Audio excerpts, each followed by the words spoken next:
Well, if Ryan Blaney is going to win at Texas Motor Speedway this weekend, he will be doing it with an interim crew chief.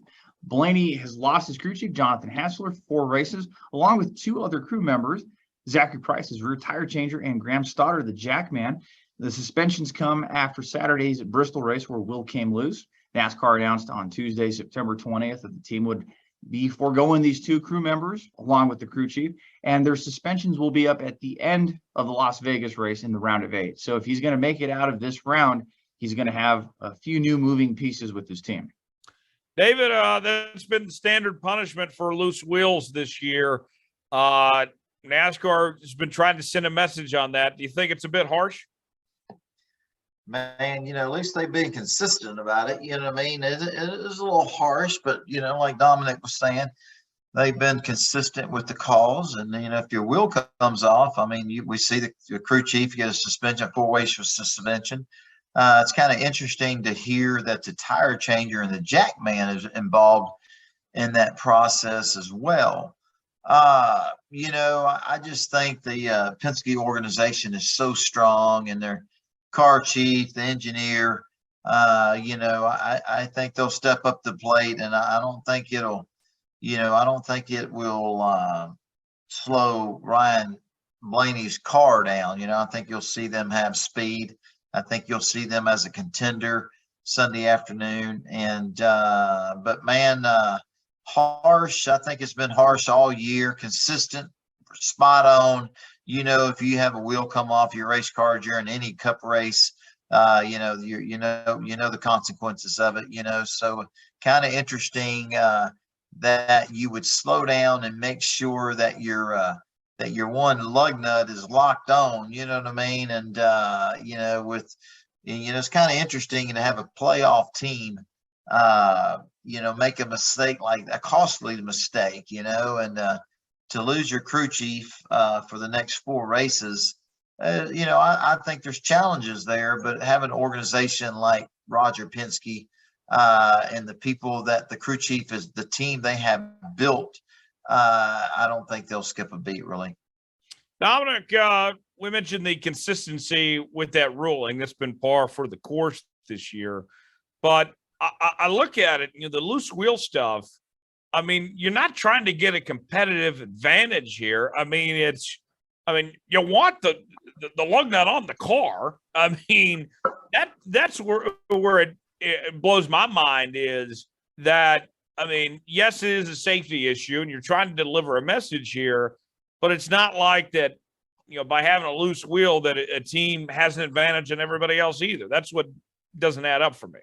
And I think you answered part of that there. I think the safety thing needs to be stressed on that. I don't know if either of you remember this, but in the 2008 Coke 600, back when we had 5 lug nuts, Brian Vickers had a loose wheel that came off in turns 1 and 2, and he came down the track, and the tire ended up bouncing over one of the walls and bouncing in the infield. And I think back to that incident, I don't remember what the penalties were that came out of that, or if there were, but I think NASCAR is sending that strong message. And we've seen how fast those tires can roll. They are moving projectiles, and they can cause a lot of damage. So I think the big thing here is safety, because you're right, it's not a competition thing where in the past you get 3 or 4 lug nuts on, and okay, it is what it is. But the safety thing is the big thing being stressed here. And like you said, David, NASCAR has been consistent about this across the board. Yeah. How about, I asked the question to you guys, other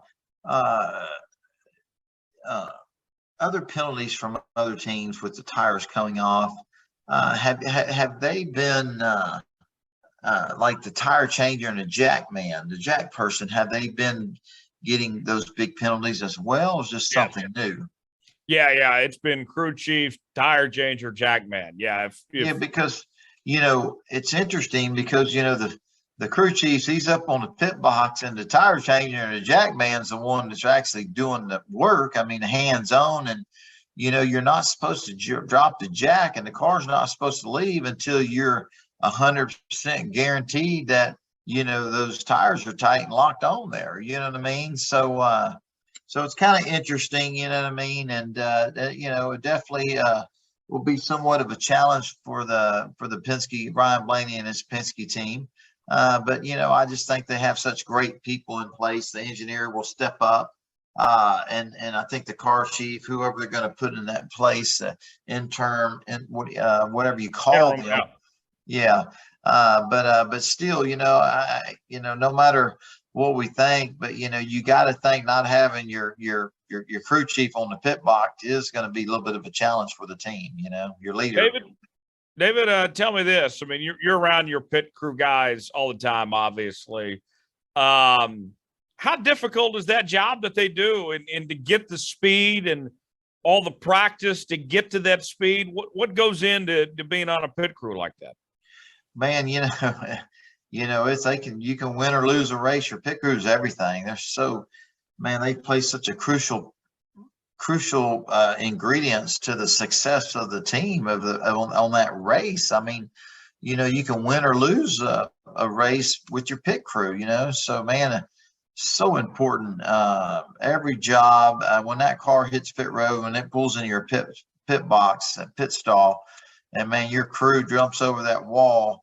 Man, everybody's got a job to do. They're trying to do it efficiently and as fast as they can. And hey, man, there's all humans, people make mistakes.